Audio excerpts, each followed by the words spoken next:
Իմ ընտանիքը բելգիական է, իսկ մեծ ընտանիքս, հորաքույրներ, մորաքույրներ, քեռիներ, նրանց կեսը բելգիացիներ են, մյուս կեսը նիդերլանդցիներ, բայց երբ ինչ-որ մեկը հարցնում է, թե ես որտեղ եմ ապրում, պատասխանում եմ Բարլեում, իսկ թե փաստացի որտեղ, Բարլեն ասաում, երբ հարցնում են որտեղ ես քեզ լավ զգում, պատասխանում եմ Բարլեում, սակայն իմ սիրտը ավելի շատ պատկանում է Բելգիային, քան Նիդերլանդներին։ Մայրս հոլանդացի էր, հայրս բելգիացի։ Նրանք ամուսնացել ու տուն են գնել նիդերլանդական կողմում։ Հայրս ստիպված է եղել փոխել անձնագիրն ու ապրել Բարլեի նիդերլանդական կողմում ու ունեցել են 11 երեխա։ Ես երբ հիշում եմ այդ ժամանակները, ապա շատ հետաքրքիր փաստեր եմ մտաբերում։ Օրինակ, մենք հաճախում էինք նիդերլանդական տարրական դպրոց, դասերից հետո երբ հանդիպում էինք բելգիացի դպրոցականների, սկսում էինք կռվել։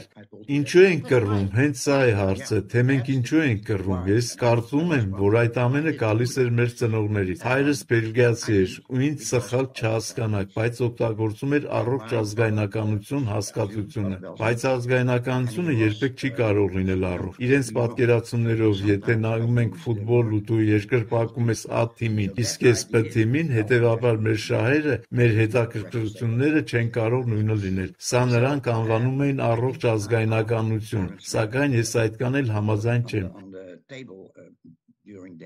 Մեր տանը ընթրիքի սեղանի շուրջ շատ հարցեր էինք քննարկում։ Բելգիացի հայրս ասում էր, որ բելգիական դպրոցներն են ավելի լավ, իսկ մայրս նիդերլանդացի էր ու ավելի հանդուրժող էր այս հարցում, այնքան էլ չէր նեղվում այդ ամենից։ Եվ մենք մեր հորից ներշնչվում ու ոգևորվում էինք, որ պետք է լինենք ամենալավ բելգիացին։ Ու իմ սրտում ես ավելի շատ բելգիացի եմ, քան նիդերլանդացի, սակայն դա այժմ չի նշանակում, թե ամեն հարցում բելգիականն առավելություն ունի, գարեջուր, դպրոց եւ այլն։ Հիմա հասկանում եմ, որ դպրոցականները մինչև կռվի բախումների միտքը մեզ փոխանցել ու ներշնչել էին մեր ծնողները։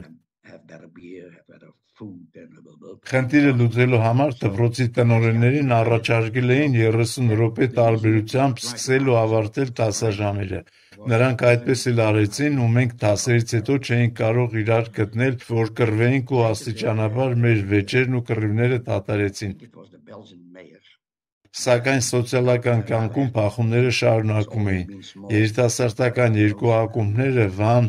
Նասաուն եւ Հերտոգը որոշել էին միավորել մեզ մեկ սենյակում։ Մենք երեխաներ էինք ու կատարեցինք պահանջը։ Սկզբնական շրջանում շատ դժվար էր, ներքին պայքար կար, լարվածություն, սակայն մեկ ամիս անց դարձանք ընկերներ։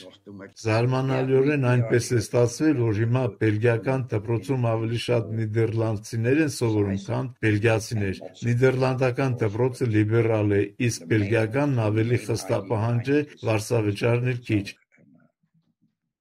We always say, maybe we are an example for Europe.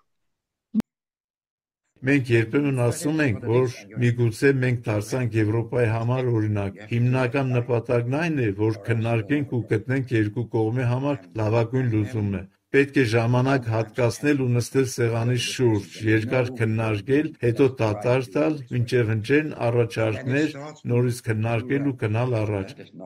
Եվրամիությունը մեզ շատ օգնեց։ Բարլեի երկու հատվածում էլ հիմա գործում են նույն օրենքները, իհարկե կան որոշ առանձնահատկություններ։ Ես կարծում եմ, Եվրամիությունը մեզ օգնեց, մենք էլ իրենց օգնեցինք։